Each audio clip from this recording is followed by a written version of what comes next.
వరుసగా 3వ సంవత్సరం కేంద్ర ప్రభుత్వం తెలంగాణ విమోచన దినోత్సవంను అధికారికంగా హైదరాబాద్లో నిర్వహించేందుకు సన్నాహాలు చేసింది. ఈ సంవత్సరం ఈ ఉత్సవాలలో కేంద్ర రక్షణ మంత్రి రాజ్నాథ్ సింగ్ ముఖ్య అతిథిగా పాల్గొంటున్నారు. కేంద్ర మంత్రి హైదరాబాద్ నగరానికి చేరుకున్నారు. రేపు సికింద్రాబాద్ కంటోన్మెంట్ పార్క్లో మాజీ ప్రధాని వాజ్పేయి విగ్రహాన్ని కేంద్ర రక్షణ శాఖ మంత్రి రాజ్నాథ్ సింగ్ ఆవిష్కరించనున్నారు. నిజాం రజకార్ల నుంచి విముక్తి పొందిన సెప్టెంబర్ 17న తెలంగాణ విమోచన దినోత్సవాన్ని అధికారికంగా నిర్వహించేందుకు గత ఉమ్మడి ఆంధ్రప్రదేశ్ ప్రభుత్వాలు తెలంగాణ రాష్ట్రం ఏర్పడ్డాక బీఆర్ఎస్, కాంగ్రెస్ ప్రభుత్వాలు నిరాకరిస్తూ వచ్చాయి. సెప్టెంబర్ 17న తెలంగాణ విమోచన దినోత్సవాన్ని అధికారికంగా నిర్వహించాలని డిమాండ్ చేస్తూ బీజేపీ అనేక పోరాటాలు చేస్తూ వస్తోంది. రాష్ట్ర ప్రభుత్వం విస్మరించినప్పటికీ తెలంగాణ ప్రజల ఆకాంక్షల మేరకు కేంద్ర ప్రభుత్వం 2022 నుంచి ప్రతి సంవత్సరం సెప్టెంబర్ 17న అధికారిక తెలంగాణ విమోచన దినోత్సవ వేడుకలను నిర్వహిస్తోంది.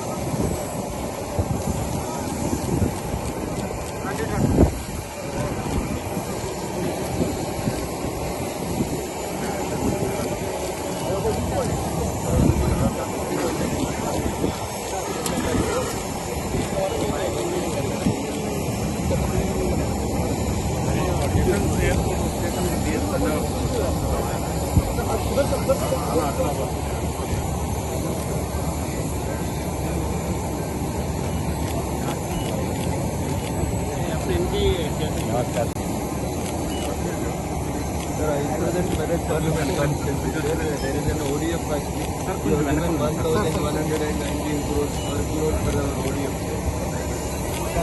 The welcome to the Merit Parliament constitution.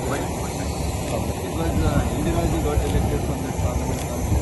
First time I got elected from that.